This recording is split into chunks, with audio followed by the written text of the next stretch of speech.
Glasses up, everybody. All right. Cheers. Hey, everybody. Today we are drinking Mangria. What do you think of Mangria? It's not bad. I mean, it's not like fruity like Asti. I mean, it's got a little fruit flavor to it, but like I say, it's Mangria, so it's still got the you know, it's a little orange finish. It's interesting. I've never had anything like this before. It's red wine, some like grape vodka, some other stuff. It's made by Adam Carolla. It's his brand.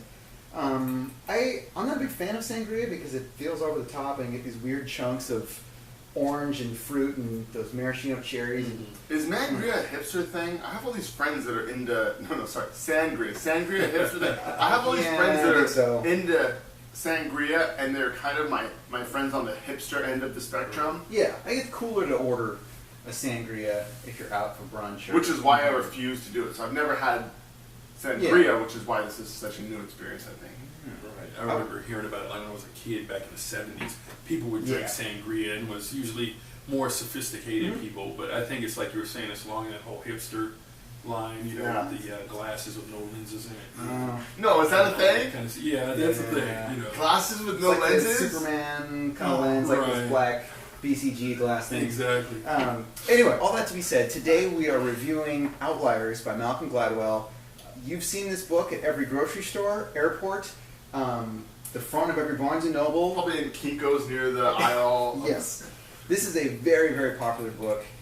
The crux of this book is kind of how we view talent and how people become very successful and the arguments of why they're so successful. What did you think of this book off the top of your head? Okay, so a little back history. I found out about Malcom Gladwell when Blink came out, and it was a sensation, and people were telling me, oh, this is great. And then I think he wrote Tipping Point first, so I went back and read Tipping Point. So then when Outliers came out, when was that? Like maybe 2009 or 2010, somewhere in that range. Like I got it when it first came out, and I remember telling one of my coworkers at Starbucks, like, you got to read this book. I was floored by it. So I think I've read it maybe once again a couple of years ago, and then I reread it before we did this. So I've read it several times, and I'm a huge fan. And 2 nights ago, I was up late talking to a friend and arguing. Basically, I was like voicing Malcom Gladwell. And another book, Talent Is Not Enough. I forget the author's name of that one. They kind of mesh together. So I'm a true believer. I'm a zealot for Outliers now. Okay. What did you think? You know, it was interesting. Okay, I mean, some of your perspective, like the 10,000 hour rule, that kind of thing, I can understand it. I mean, it goes back to the whole thing, practice is perfect. You know, how do you get to Carnegie Hall? Practice, practice, practice. That kind of thing, and I understand that. That's kind of a basic tenet of success. But I think there are some things that he kind of left out. I mean, he seems to be a very big proponent of outside things being the key to success. I mean, you have to have that talent. You have to develop it. But just because you have it doesn't mean people are going to know about it, or you're going to be famous, or it's going to get out there. But I think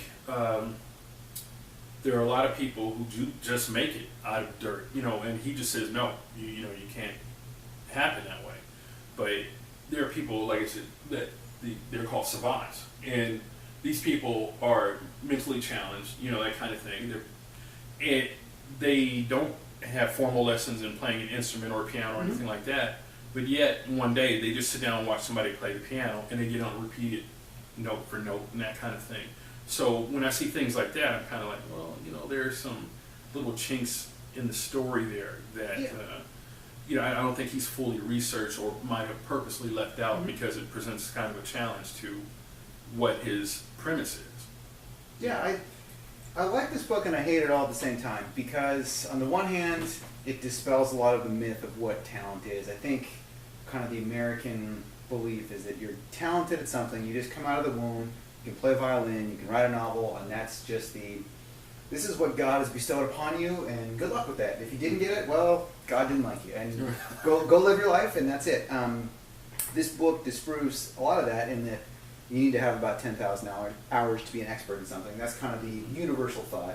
But it also says that you need to be around during the right circumstances, and they use Bill Gates as an example, and also the guy that wrote Unix, Linux, Bill Joy. Bill Joy. How they not only were masters of their subject, putting in all the hours, but grew up in a certain era. It was like the late 70s, and they had access to a terminal computer to do coding and programming, and if either one of them had been born 10 years earlier or 10 years later or in a different city, they would not have had the same opportunities for all those things to come together. My beef with the Gladwell books is I feel like everyone wants to read his books with the intention of becoming either an outlier, finding the tipping point, finding out how to do the split decision making better, and there's not really a clear recipe in this book. I know it's not that, but I think most people go into the book expecting, how can I tap into that? Where can I get that? I think there is that. I think you got to dig a little harder. Okay. So, you know, like he also talks about all the biggest, you know, most powerful law firms in New York City. They're all run by people who come from a really particular background. And so what I think you can't do with the book is say that, okay, well, if I was born in the 1930s and went to public school in Brooklyn in the 1940s, and if I was of Jewish ethnicity, and if my parents worked in the garment district, and if I, you know, like all these things, then I could be a lawyer. I think my takeaway from the book is to think about I'm an outlier in some particular way that I probably don't fully understand yet. Just like, you know, those, you know, they were called young immigrant, you know, poor Jewish children in Brooklyn in the 1930s and the 40s. Nobody was saying, hey, these are outliers. This crop of children will become the most powerful men in New York City. They're going to found and be partners of the most powerful law firms. They'll sort of be that they will become the one percenters. And I feel like same thing with Bill Gates and Steve Jobs and Bill Joy and all the examples he goes through. The people, while they're living life, they don't know that they're outliers. They don't know all the life circumstances that are coalescing for them to be successful. So I think part of what the takeaway for the book is, in terms of like a recipe for success, is not to say, do I have all the things that the Silicon Valley moguls have? No, therefore I will not be a Silicon Valley mogul. I think the thing is to try to take an introspective look and try to understand some of the unique circumstances that are aligning in your life to make you successful in one particular area. You know, and they might, some of them might be counterintuitive, like going to public school in Brooklyn in the 1940s. That would be a very counterintuitive, like, hey, I go to public school in Brooklyn, therefore I'm going to get an excellent education. So some of the things that, some of our unique skills and abilities and opportunities, we may not see them as contributing to us being outliers in terms of being successful in one particular area. All right. Well, I mean, that makes sense. I can see where you're coming from that. Where you were talking about how people sometimes don't see that they're becoming that outlier or they're on that particular route. I'll present two examples of two men that grew up at the same time and were involved in the same thing. General Patton and General Eisenhower. Okay. Eisenhower ended up going to West Point because he just wanted to go to college. He worked in his parents' bakery. He didn't care about the military, had no ambition to be a military officer. It was just free school. He played football. He got in. Guy ends up being, you know, Supreme Allied Commander, 5-star General, President of the United States. Whereas Patton grew up in San Marino, California. His parents were rich. He went to the finest military schools growing up. He was an Olympian. He went to West Point, you know, that kind of thing. But yet, even though he strived to be this great general, to be the man that Eisenhower became, circumstances just didn't, you know, work out for him. He pushed it, but, you know, along the lines too, he also upset a lot of people because of, you know, just his hubris, you know, that kind of thing. And he just spoke his mind all the time. But, you know, it goes back to what you were saying. They're just people that they don't realize who they are, in the position they're in, and that was Eisenhower. Eisenhower, like the way he was raised, you know, made him scrappy, made him a lot more self-sufficient, and that was a huge gift that he drew on when he was a general. Right, and that's, you know, I was reading about, like when he was a lieutenant, he would just push his troops. Let's practice in the rain, in the mud. When it was peacetime, he would just push and push and push, but he was there with them, you know. And Patton was there. I mean, he was somewhat like that, but he was also trying to build up his legend, who he was, that kind of thing. So it wasn't like, you know, he was down So there. we're both Army guys, typical Right. officer. Yeah, that's right. Well, we have a current system. Anyway. Edit that Yeah. out. It's hypothetically speaking, Hypothetically no speaking, real yeah. names. Right. Yeah, I think what's interesting is you touched on it. You don't really know right now what those circumstances will be, and the same thing for all the successful examples in the book. It was all in retrospect that you could kind of tie all these things back together. But the one thing that you can do right now that will affect where you'll be is hard work. Mm-hmm. And I like that there isn't. The 10,000 hours kind of gets glossed over in the beginning, but near the end of the book, that's kind of what it closes with, is putting in the hard work should not be underestimated. Mm-hmm. And I think whatever field you're going into, whatever it is you want to do, be it something very structured like a doctor or an attorney, or if you want to be an artist, the path is still relatively the same. It's a lot of hours practicing what you're going to do, and I don't know why that isn't taught or kind of encouraged more in society, because that is the way that you will get there. It's not.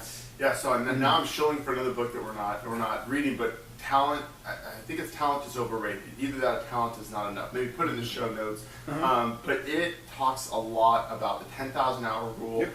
and thoroughly dispels. It actually dispels the idea that there is such a thing as talent per se. Mm-hmm. You know, and everybody points to Mozart as the supreme example of talent. And you read this book, and you read Mozart wasn't talented, and it wasn't until Mozart puts in his 10,000 hours that he wrote his first work that is universally recognized as being a work of genius. Mm-hmm. And before that, his father was writing some of his stuff, and he was just borrowing other things and sort of piecemealing them together. Mm-hmm. So he's a pretty smart guy, but it wasn't so much talent.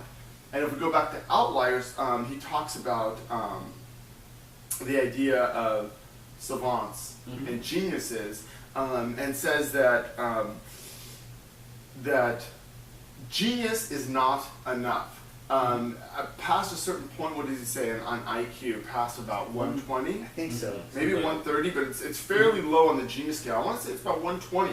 That after 120, there's no correlation between success in life mm-hmm. and IQ. So you need to be smart, but only just smart enough. And when I think about talent, it's like, okay, you got to have a little bit of talent, but only just enough, and the bar is actually pretty low. It's like you got to be just a little bit above the average.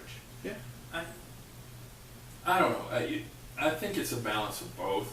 You know, the whole thing with Mozart, like you were saying, he had more talent than anybody around him. It just wasn't developed like it should have been. I think that was my thought when I read about that. You know, I think he had the inherent ability to play like he did or write like he did. It just wasn't honed mm-hmm. to the level that it became, you know, when he was young, that kind of thing. Just like, let's say my favorite sport is baseball, but I have like zero hand-eye coordination. I love to death, you know, I played mm-hmm. with the kids and all that kind of stuff. But growing up, I wasn't like a great baseball player, you know, that kind of thing. But one of my favorites was Mickey Mantle. And this guy, they recognized when he was young that he had this talent, but his grandfather and his father practiced with him 7 days a week, rain or shine, in their small town after they got out of the coal mine, you know, even if it was dark outside. So it kind of goes back to the balance of talent and, I think, practice. So we're in the same category, but then I think this is where language becomes tough, because talent is often meant to be like, it's just this thing that you have and you're amazing and you got it and you can run with it. And if that's what talent is, then none of the rest of us have any chance of being good at baseball per se. Mm-hmm. But if you're talking about talent as more like a latent potential within somebody, I think we're on the same page. I think Malcom Gladwell's on the same page.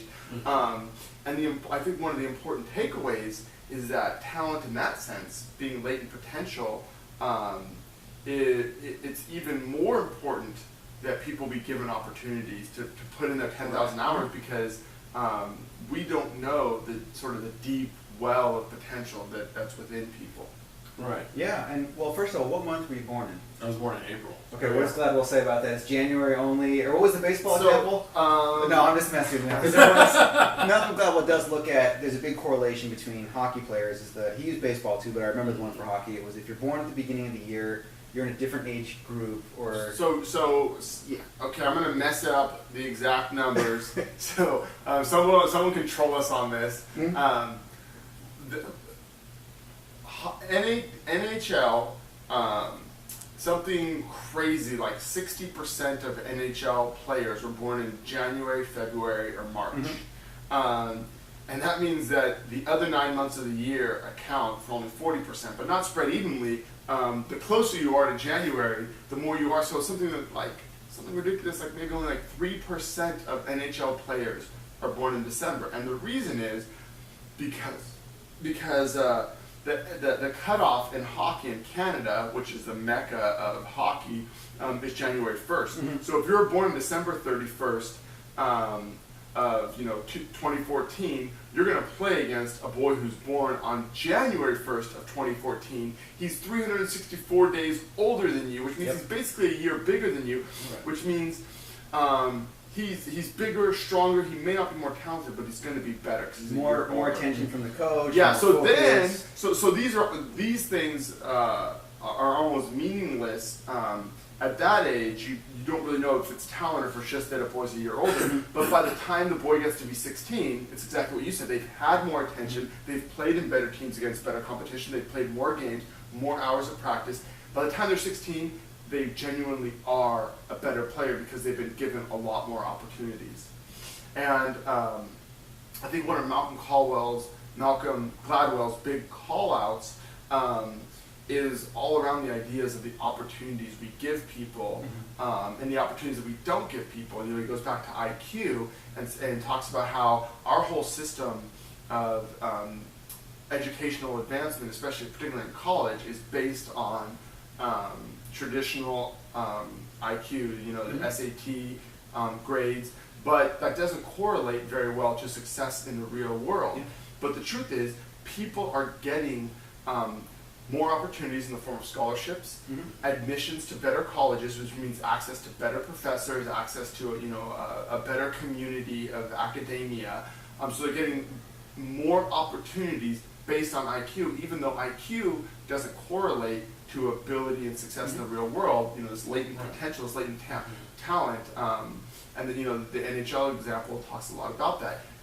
Born in January, even though being born in January doesn't correlate to being a better hockey player, they're still given more opportunity. And so I think another big takeaway of the book is we need to rethink the way that we give opportunities to people, and how we discriminate about who really is talented, who really does have potential, and who doesn't.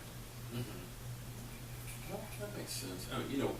Some of the stuff that he was talking about, just like with basketball players, he was saying that you had to be a certain height, certain this, that, and the other. But you get cats like Spud Webb, who are like down there, they're under 6 feet, or like right there, and they're in there with these guys just doing their thing.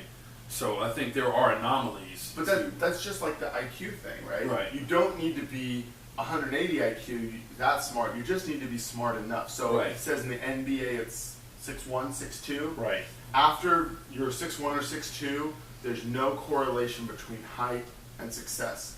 And you will get anomalies like Spud Webb and Muggsy Bogues. Remember him? He was like something crazy, like 5'9", 5'10". Yeah. So like you said, there are just those anomalies. What have you guys spent, I guess, your 10,000 hours, or what would you say are closest to being an expert in at this stage in your life? I'll get a start and think about it for a second. Give me my bullshit opinions about books that I read. Podcasting. Books I can't remember the titles of. Radio listening. I growing up, I played the clarinet, and there's a lot of time spent practicing that. And I played guitar when I was a little older, and it's weird because you can see the correlation between time spent practicing and then time spent when you're on stage or when it comes to a concert, because you can tell who practiced and who didn't. It's very clear. It's not talent anymore. At least for now, I've spent a lot of time writing and putting in hours in on a daily basis, and I can tell the way that I'm able to. When I first started out, it was hard to put down 500 words on a page. Now it's pretty easy. But that came from, we're in August right now. I've been writing every day since January, nonstop. Boom, I'm setting time in to do this, and now I can see a correlation between growth. Have you guys had anything recently? Well, I kind of had the same background as you. I played the trombone. Oh, okay. It started junior high school, went all the way through high school. By the time I got there, I didn't need music to play a song and just hear it in my head and pick it up and do that kind of thing. But now that I haven't done it for a while, it's like, oh, God. A little rusty, huh? Yeah, that kind of thing. But I started writing in college for one of the college newspapers. Went from there, started writing for a local newspaper, and into a weekly kind of thing. I still do stuff for them off and on, so that's been going on since about 2000, so it's been about 14, 15 years since I did that. And you get better every day, like you said, as you do it. I don't do it as much as I used to anymore because I have other stuff that I'm doing for my life. But it gets to a point where you can finally sit down and just whip out that idea. If you get that quiet time, whereas before it might take you 500 words, it take you like hours, that kind of thing. Where now you can just whip out 500 words in like 30 minutes, you go back and edit, and you're done. That kind of thing. So I see what you're saying. That's probably the most recent, correlation I can give to that. No, I don't think I have 10,000 hours in anything. Or I guess what have you spent a lot of time on? Yeah, so I think maybe the thing that I have the most time in is kind of this vague area of being an entrepreneur. It's also one of those things that I do just because that's kind of who I am. And so anything I'm thinking about working on, I start bringing entrepreneurial ideas. And so I think learning to think and work and act like an entrepreneur is probably the closest thing to having 10,000 hours in. Nice. It's a good question. I don't know the answer to it, which probably makes it an even better question. Or I guess maybe to think about for the future, if you had to spend 10,000 more hours, what would it be? Yeah, what do you want to be an expert in? So, just a couple minutes left. Would you recommend this book to people? I've read it like 5 times, so yeah, definitely. Aaron, what do you think? You know what? I enjoyed it, but I don't think you should go into it with the whole idea of gleaning some idea of how you can gain success off of it. Just go into it, read it for what it is. I looked at it almost like a textbook in a way because it seemed like there was a lot of statistical information and that kind of thing. But just read it for what it is, get the information, think about it, move on. It's not a bad read. Enjoy it for what it is. Yeah, I'm kind of in the middle of the road here. I would definitely recommend this. I think there's a lot of good information to take out of it, but if you're looking for a recipe for success, it's not in this book. I will add that if you carry this book around, it looks really good to carry this book. Like, people will be impressed. Like, oh, Outliers! You will get credit for this, not on the same level as like Tolstoy, but I would say if you're reading like Twilight or Divergent, take the cover of this book, wrap it around that, and then people will think of you more highly. Thank you guys, appreciate it. We'll be back soon with more great shows.